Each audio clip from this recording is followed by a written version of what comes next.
This meeting is being recorded.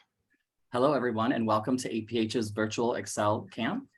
Let's give everyone a moment to get settled in their rooms or wherever they're at and get comfortable and get ready to learn. As you all are setting up your cameras and getting situated, I'd like to remind everyone to set your cameras or in your chat to all panelists and attendees or to everyone, depending on your settings. This way, everyone in the room will be able to see the interactions between each other and with the teachers. My name is Jeff Schwartz, and I'm with APH Outreach Services. We are really happy to have you all joining us today for day 2 of our week-long camp, which is the theme STEM Camp on a Deserted Island for grades 4 through 7. This is our target audience, but just so everyone knows, anyone is welcome to join in on the learning, so we're all happy to have you all here. As we're getting started, I would really like to welcome our teachers for day 2, Teacher Veronica and Teacher Trevor. So I'm going to turn things over to the two of you. Hi, everybody. This is Teacher Trevor. I am very excited to be back for day 2. Looking forward to what we're going to be learning today about islands and all that stuff. I'm going to hand it over to Teacher Veronica. Hi, everyone. I'm waving and I'm seeing some names from yesterday. Today, I'm wearing a bright blue shirt. It highlights my eyes and it reminds me of the ocean. Because yesterday we talked about that cruise. No, George, I'm going to answer. You don't need your hut. That was for you to build at home. If you want to send pictures, though, I think in the emails from APH, they tell you to send us the pictures. So yes, you could build it on the weekend if you have a bigger, more elaborate plan. But today, we also want to make sure we welcome those that are watching the recording. If you're watching after the fact, we'd still love to hear your comments on the YouTube channel or send us an email. But I want to see when we talk about islands, because we started our cruise yesterday, and today we're going to go to the islands. And at the end of the class, we do have an activity for you to build afterwards. But in the chat box, I want you to tell us, when we say islands, what do you think about? I'm going to get quiet and I'm going to let people start chatting in the chat box.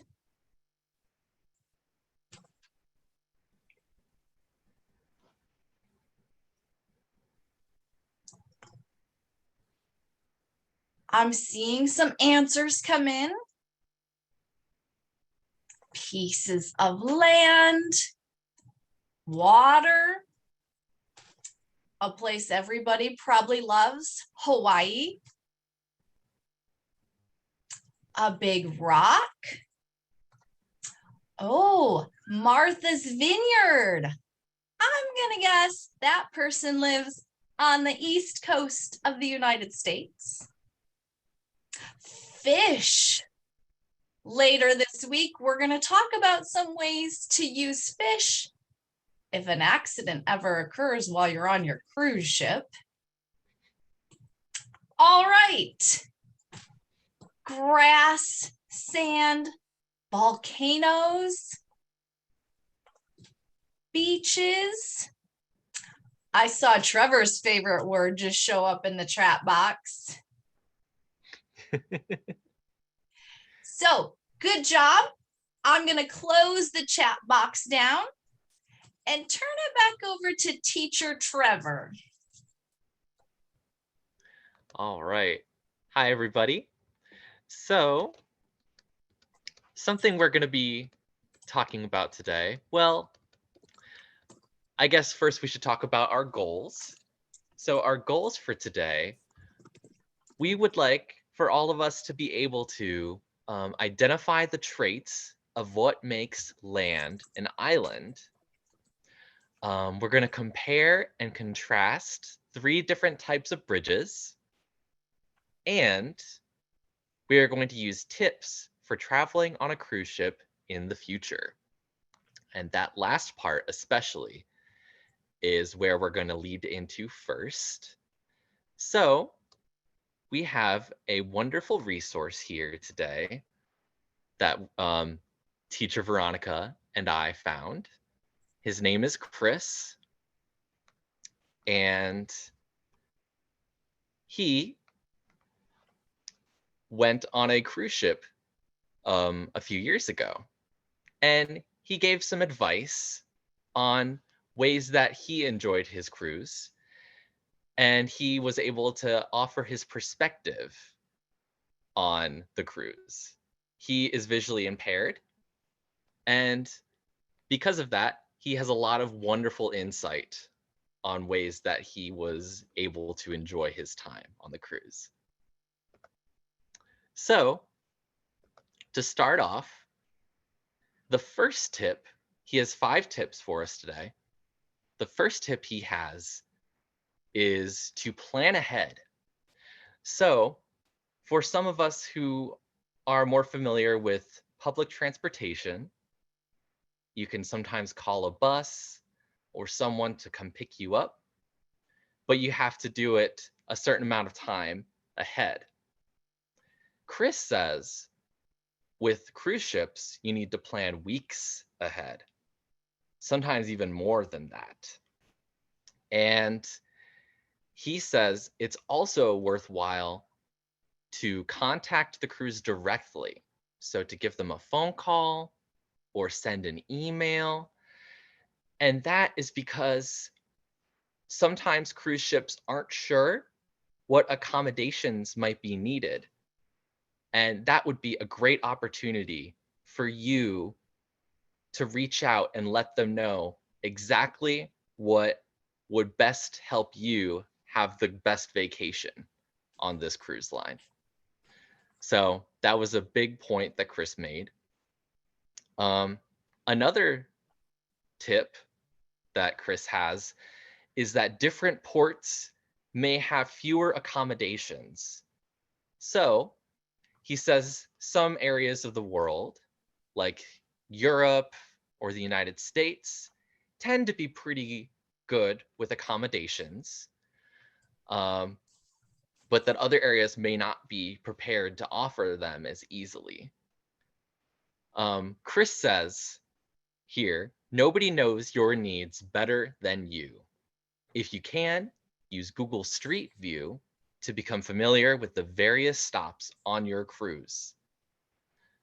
So, Google Street View is a great way to learn how to navigate different areas that you may not have been before.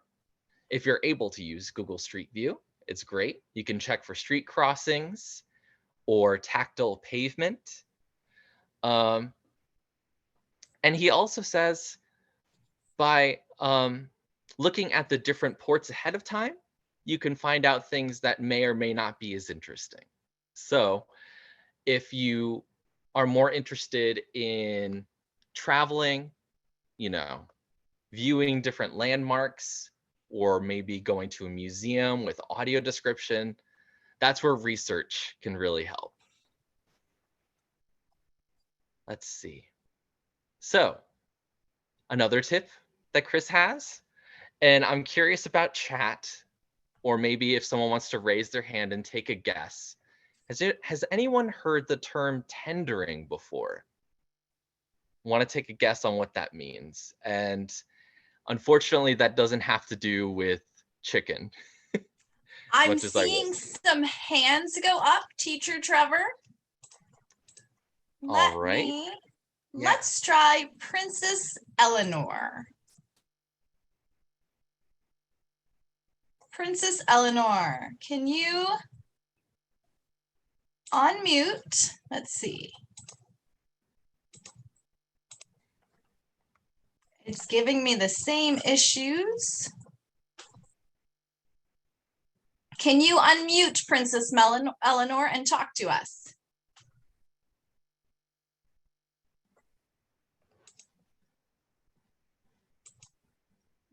All right, hers is not working. Let me try Hannah. Hannah, yours did work yesterday. press the space bar. Hannah, try that and see if that works. No, I can't use the space bar. I'm using a braille display. But yeah, I got the alert. That seems to really work. Like if you give the alert that you would like someone to unmute and then they press unmute because the button isn't actually on the screen.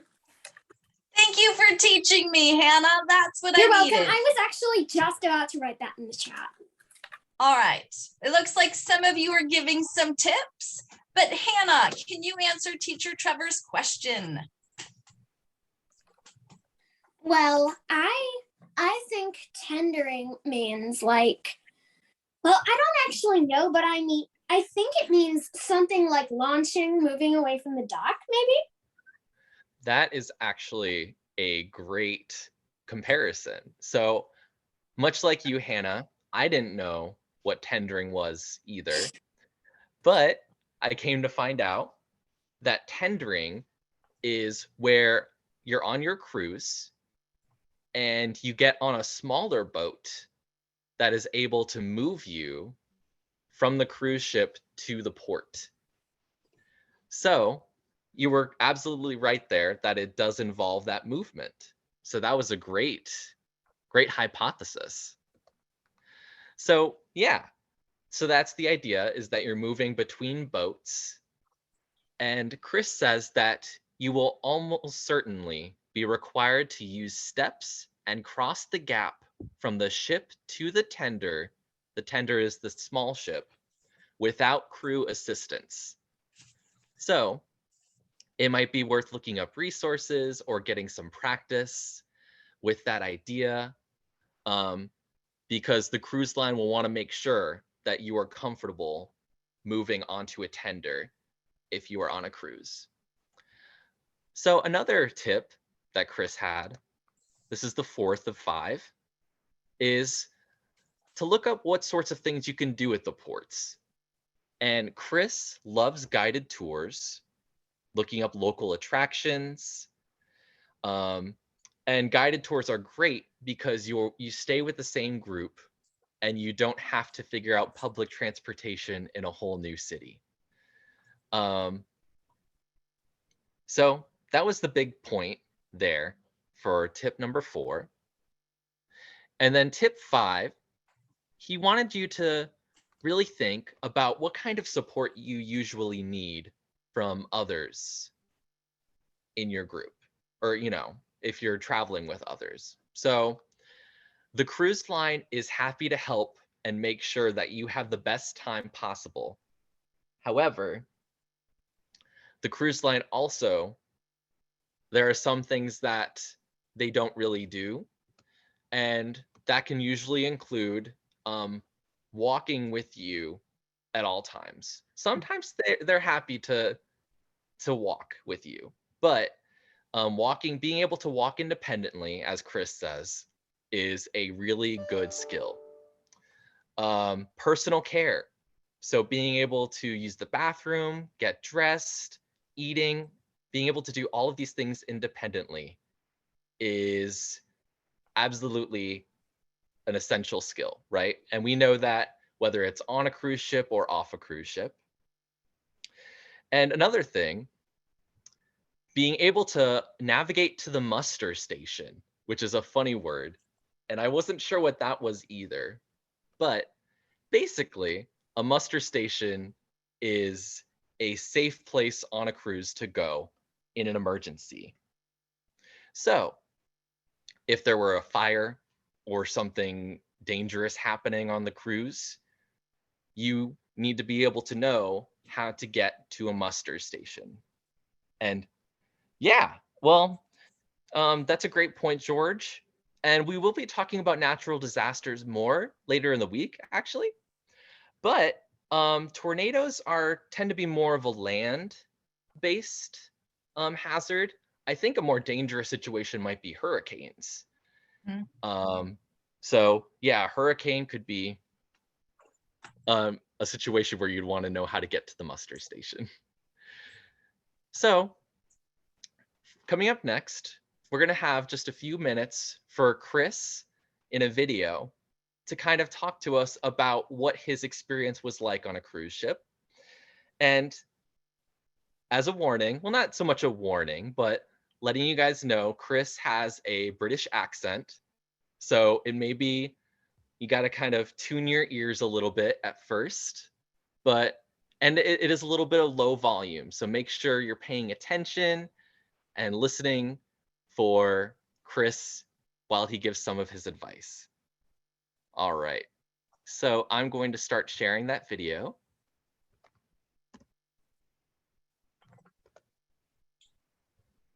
Let's see. Go through our presentation here. All right, and here is our video. Hi, it's Chris, the UK excursionist, and welcome to this video, a trip report from my first ever cruise. In November 2019, myself and my friend Luke travelled on P&O Aurora across Western Europe. And in this video, I'm going to share some of our experience with you and tell you my honest opinions as a first-time cruiser.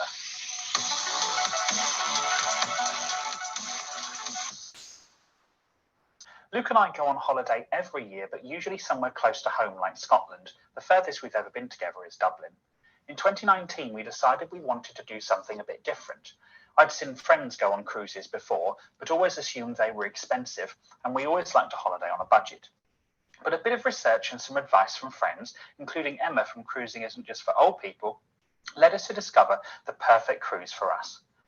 Departing from Southampton on a windy Friday, November 15th, we spent 7 nights exploring Western Europe, which consisted of a sea day, 2 days in Rotterdam, including a coach excursion to Amsterdam, a day in Bruges, a second sea day, and a day in Cherbourg.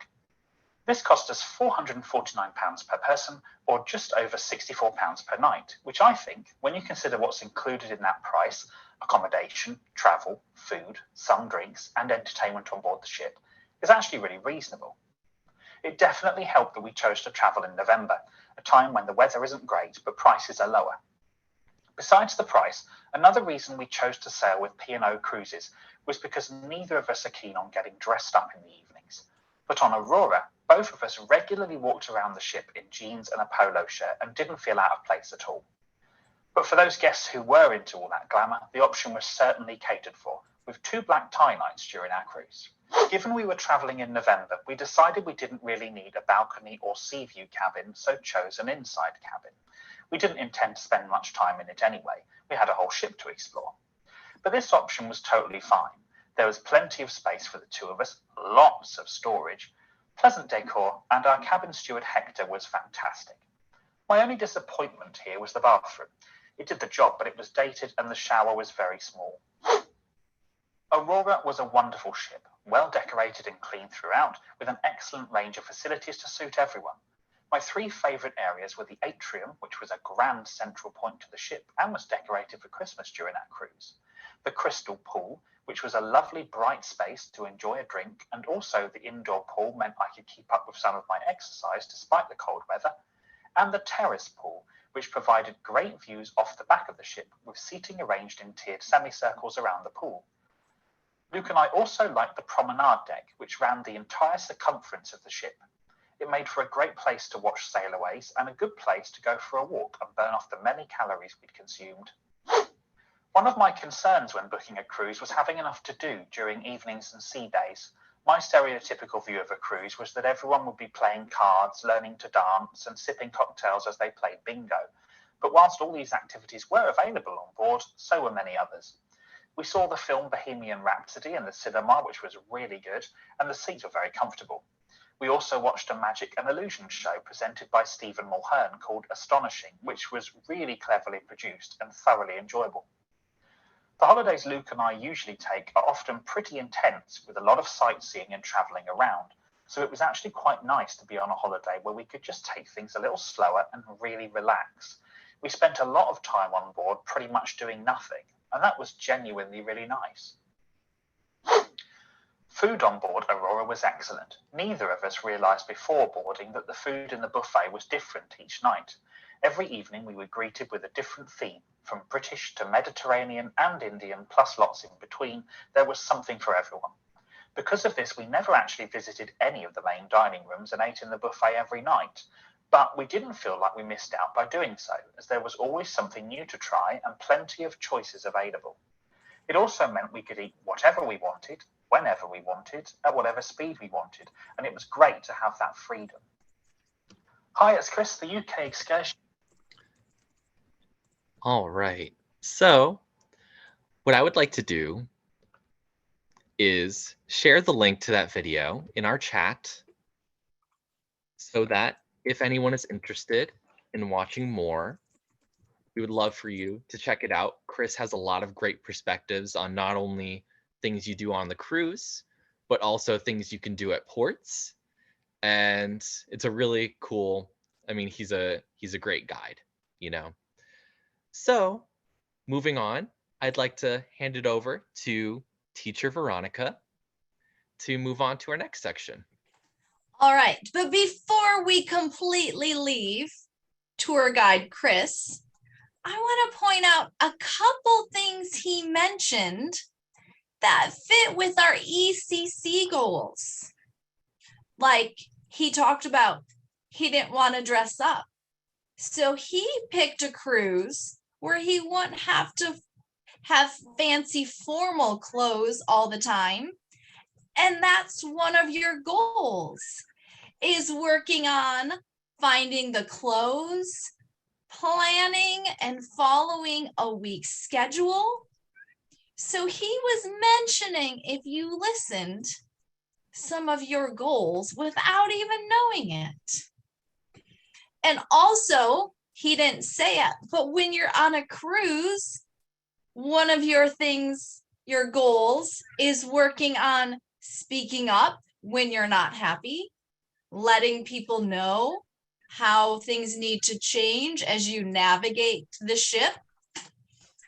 So even in that video, people are teaching you all the time and hitting on our ECC goals.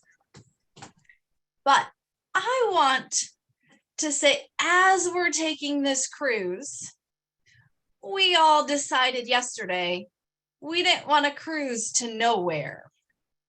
We wanted to stop and get to the islands. So even if you're watching the recording, this is important to remember. What is an island?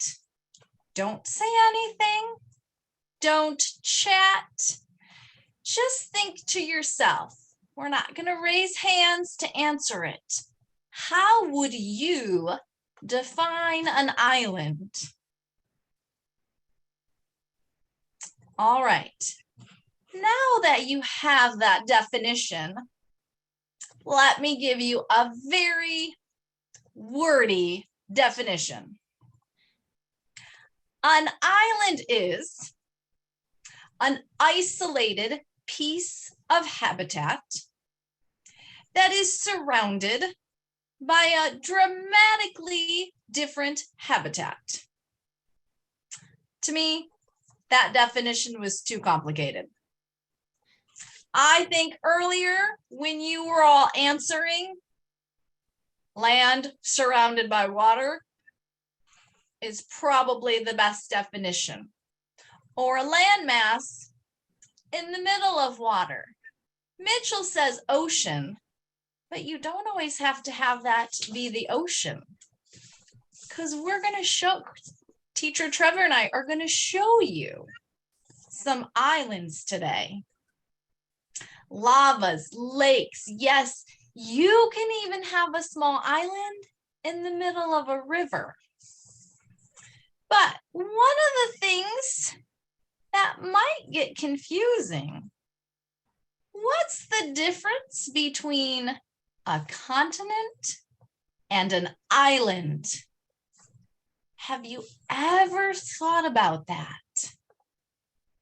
I see a couple hands going up. I'm gonna grab them real quick. And let's see, Mitchell, you've had your hand up.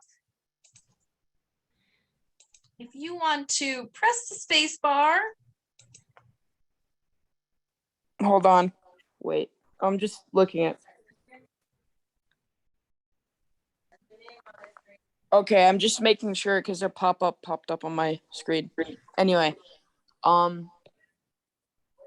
Another explanation for an island is a landmass with a volcano, or just a volcano, because sometimes islands rise up from the middle of the ocean because of volcanoes. Mitchell, I feel like you've looked ahead in my notes. We're going to get into some of those volcanoes and islands. Excellent job. 2 thumbs up. And let me call on Keaton Hamilton. Keaton, can you hit the space bar? Or A. Can you hear me? Yes, we can. What did you want to tell us? You asked the difference between continent and island. Yes. Can you tell us? So, the thing is, Europe is a continent and it's attached by land to the US. I mean to Asia. And Yes. and it's a continent, but islands they are completely surrounded by water. You're right. That's a great start. I'm going to have everyone else put their hands down. Excellent, Keaton. 2 thumbs up. But let's talk about an island or a continent. There's a big difference that nobody's mentioned yet, even in the chat box. A continent actually has various landforms and a variety of fauna and flora. So a continent you can travel across and you'll find different plants and animals and habitats and landforms. Hannah asked, what does flora and fauna mean? It means the plants and animals that live in the area, Hannah. And so, did you know, I'll see in the chat box, don't raise your hand, what is the smallest continent? And those on the recording, you answer too. Oh, I'm seeing answers popping up. Excellent. Australia is our smallest continent. And it's 3 times larger than the largest island. Does anybody type in the chat box know what the small or the largest island is? Oh, Keaton. Keaton must know his geography. It's not Hawaii. It's Greenland. Excellent. So Australia is not an island. It is completely surrounded by water. It's a continent. Greenland, also completely surrounded by water, but has the same landforms and plants and animals all over it. So now, Teacher Trevor and I have a game for you. Don't forget, you're not going to raise your hands. You'll just type quickly in the chat box, Y for yes, N for no, and try to only guess once per question, because we'll give you an island. Maybe it's an island. That's what you're going to decide, and some trivia. Teacher Trevor, do you want to start? Absolutely. Slideshow, would that be a good idea? Yes, that would be excellent. All right.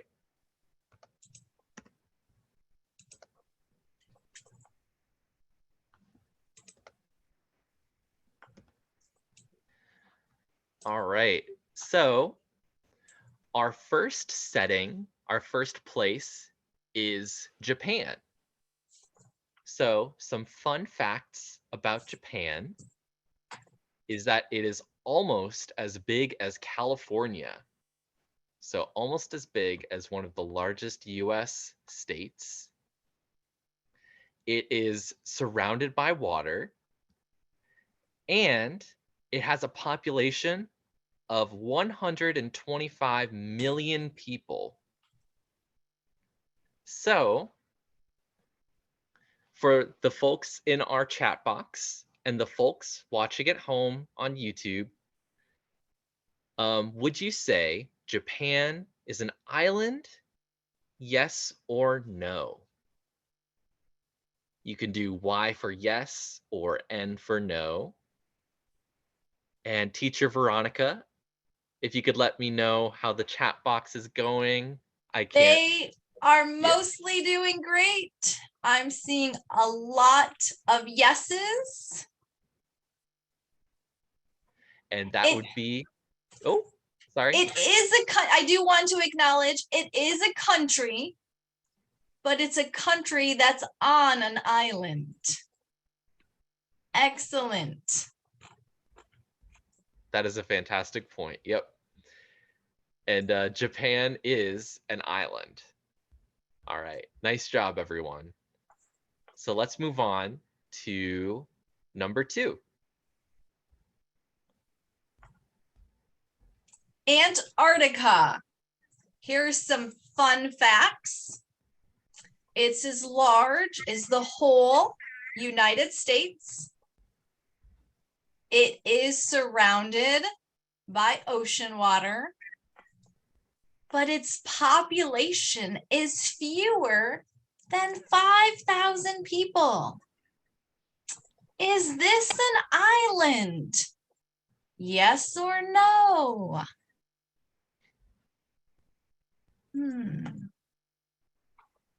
I'm seeing some no's with some question marks. No.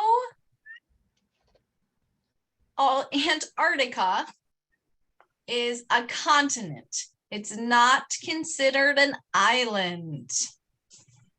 Excellent. All right, teacher Trevor has another one for you. Yep. So our next one is called Rhode Island. So some fun facts about Rhode Island is that it has a population of 1 million. Half of Rhode Island's border touches the ocean. And Rhode Island is the smallest US state. So think about whether that would make it an island or not. I'm seeing some smart kids in this chat box because they are pointing out there are islands connected to it. So we have a good variety of yes and no's popping up with a lot of explanations. That is a great point, that there are islands connected by name to Rhode Island. But there is also a large section of the state that would not be considered an island. So that is kind of yes and no, right? Correct. We'll give it to him. And Keaton pointed out on Antarctica that if you removed all the snow, you will actually see multiple islands. Wow. So I feel like we're dealing with some students who have done a deep dive into some geography here. I'm very impressed. So we're going to try a harder one. Maybe one you've never heard about. And before I say the name, those watching live and those watching the recording, how do you even think you pronounce this name?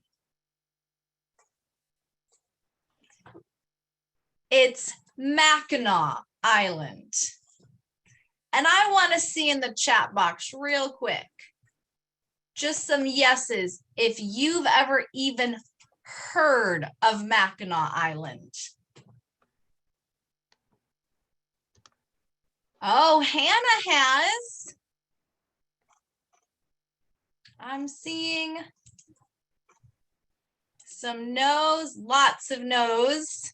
Mackinac Island is special to Teacher Trevor and I because it's part of Michigan, where I live and Teacher Trevor did live. It's a small place with a population of less than 1,000 people. It's surrounded by fresh water, not salt water, so it's obviously not in the ocean. And it has a coastline of just 6 miles. And I see Ariana's been there. And some other of you students have been there. Jeff says it's a wonderful island. So, is Mackinac Island an island or no, it's not?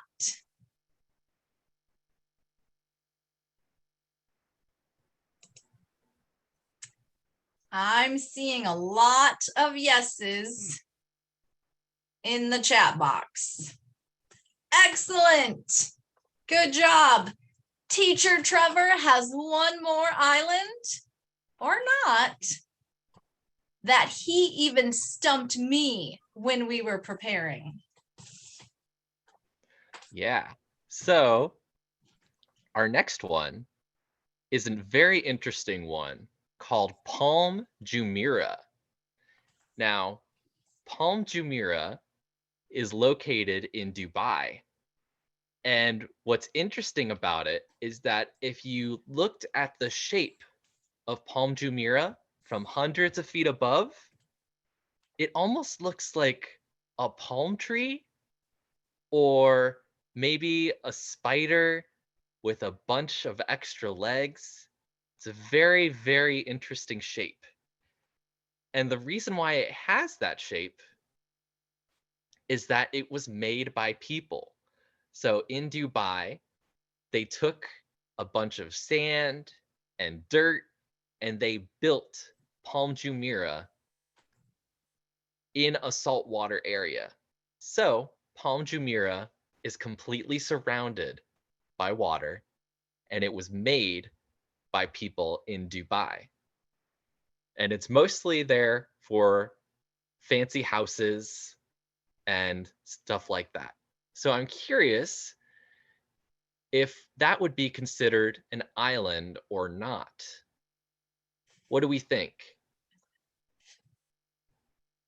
Oh, Teacher Trevor, I'm seeing a mix in the chat box.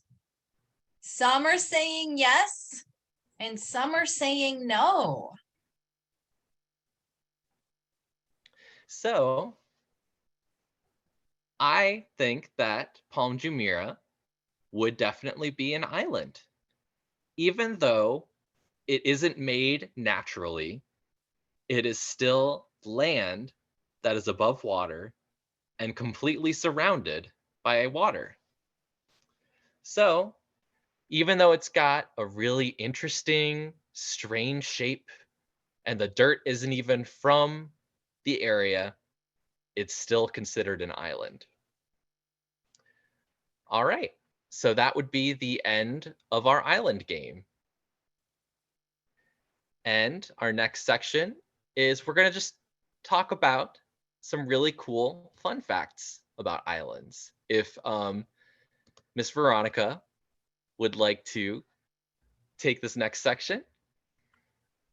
Yep. I just have a couple quick fun facts because I really want to get to the interesting part with forbidden islands.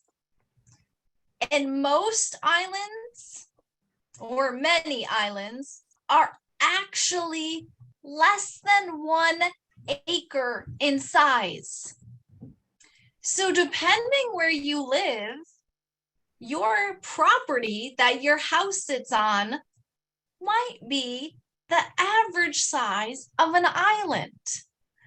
Or if you live in the city, maybe your house and your neighbor's house, when you put that property together, equals 1 acre. And also, did you know we have huge cities on islands?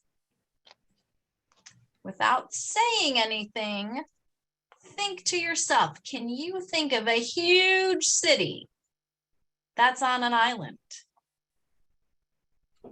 I'll just throw out 2. Maybe you thought of Tokyo from Japan, which is on an island. Or maybe you thought about Manhattan, which is in New York City, and it's filled, George said it, Manhattan, with skyscrapers. So as we've talked about islands, hopefully the picture you think of in your head changes a little bit. But on a cruise, the islands we're probably going to visit later this week probably don't have skyscrapers, but have trees and beaches. But real quick, we have 4 famous islands just to help give you an idea. If Teacher Chris will pull up the slideshow to slide 35, we're going to go through these super quick, like I'm snapping my fingers. Liberty Island. That's where the Statue of Liberty is. In New York.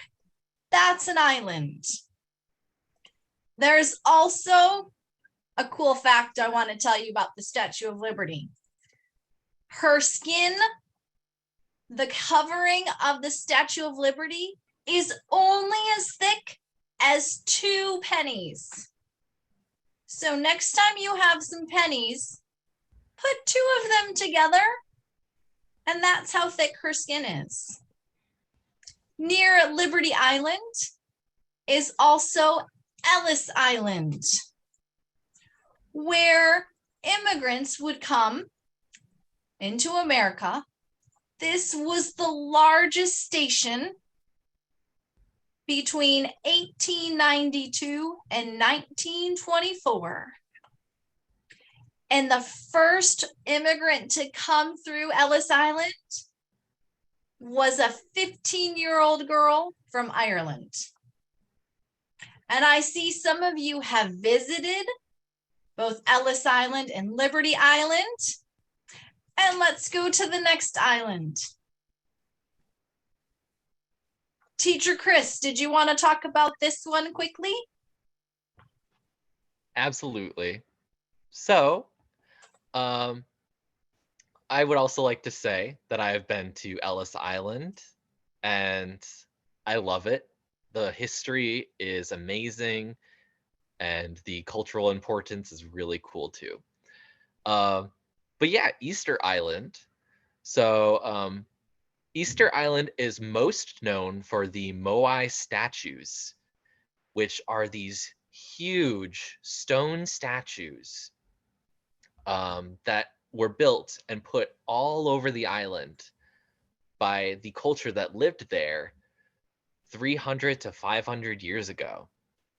And it's said that it would take several hundred people to move some of the largest statues that they had.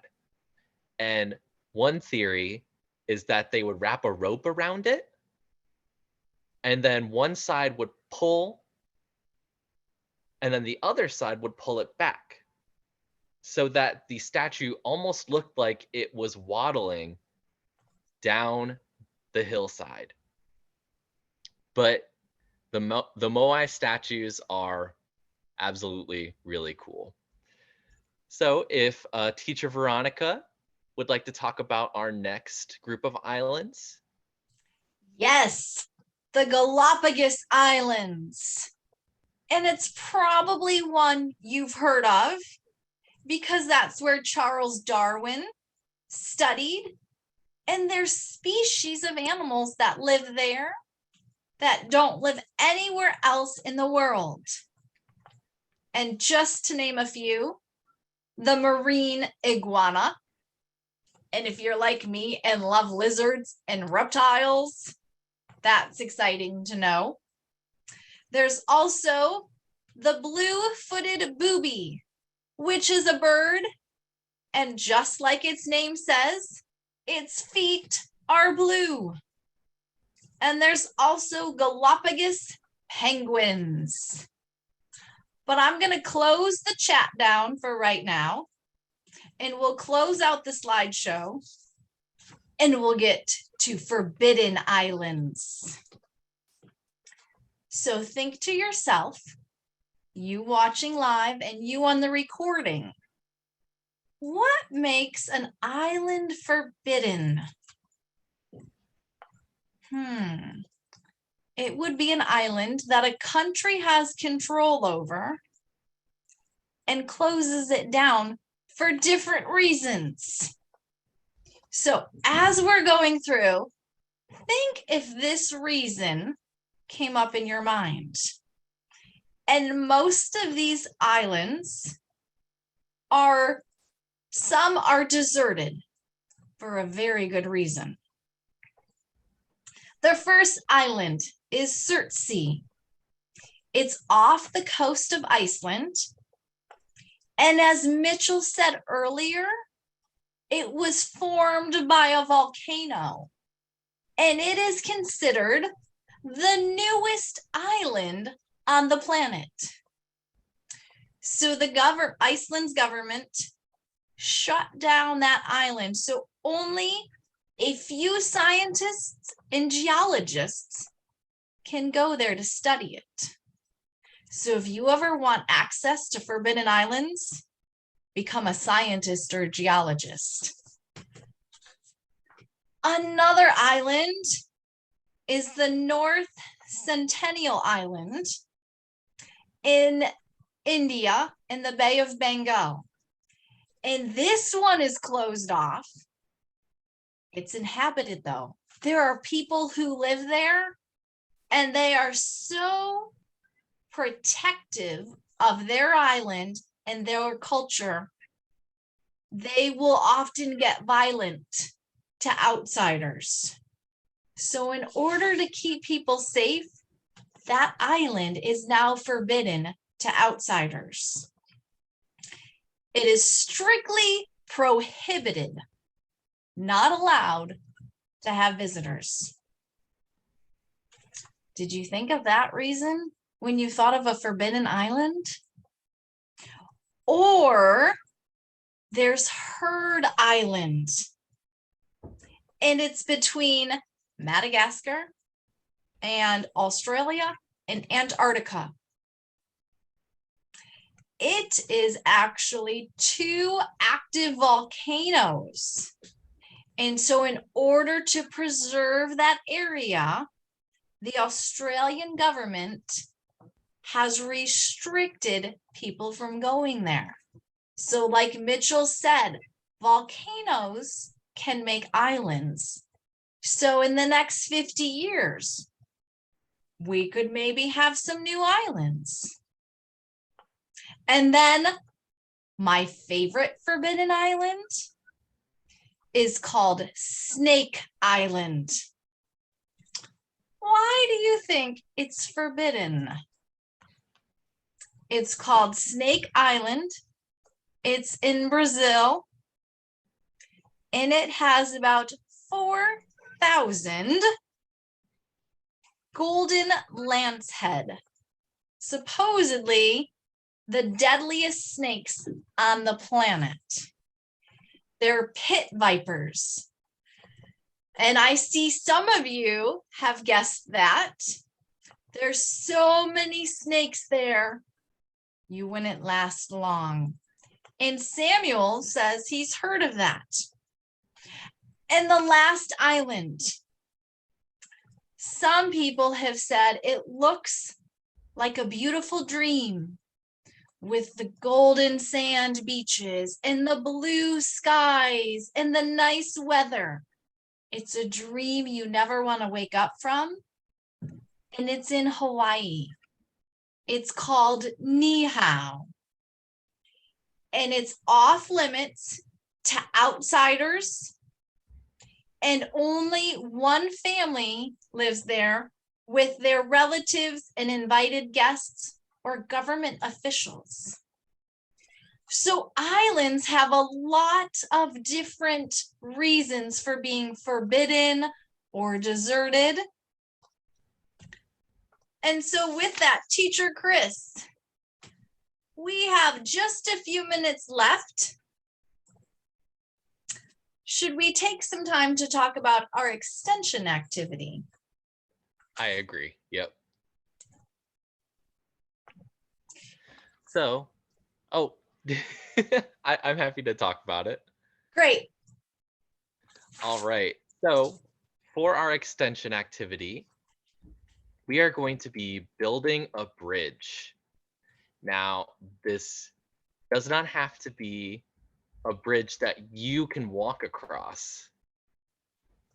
It just has to be a miniature model, something small. You can build it with supplies in your house. That could be cardboard or tape, really anything that you feel would make a stable bridge. Or you could use your Geometro sets, which are fantastic for building sturdy and strong bridges with. And just think about, what type of bridges there are in your neighborhood. Maybe you drive over a bridge when your parents drive you to school, or you go on trips. Yeah, there are all different types of bridges. So as long as it's strong, that's a good bridge, you know? Do you have anything to add, Teacher Veronica? I was even thinking as we get later in the week and maybe an accident happens on our cruise, we're going to be at an island and the only bridge you could find there might be a log that goes across a river or a deep hole. So we're going to end up on an island with bridges that don't go anywhere helpful. But as we close out, I'm already seeing some people give examples of the Golden Gate Bridge. Tomorrow, Teacher Trevor, do you want to tell everyone what we have to look forward to? That is a great idea. So tomorrow, we are going to visit a water park. So we'll talk about the types of things you can do at a water park, including the most popular attraction, water slides, and getting an idea of the science of water slides and how they work. We're going to talk about ways to surf, as well as ways to have fun in the water. And we're also going to learn how to make a waterproof bottle, which should be fun. And we'll talk about reasons why that could be helpful in a survival situation. But those are going to be our awesome plans for tomorrow. Goodbye, everybody. Bye. All right, I'd like to thank everyone for participating today. Thank you to our teachers today, Teacher Veronica and Teacher Trevor, for an excellent lesson today. Thank you to ACS Captions for providing access for us today. We'd like to thank everyone for joining us for day 2, and we look forward to seeing all of you back tomorrow, Wednesday, for day 3 of our STEM Camp on a Deserted Island. Thank you, everyone. Have a great rest of the day. Bye.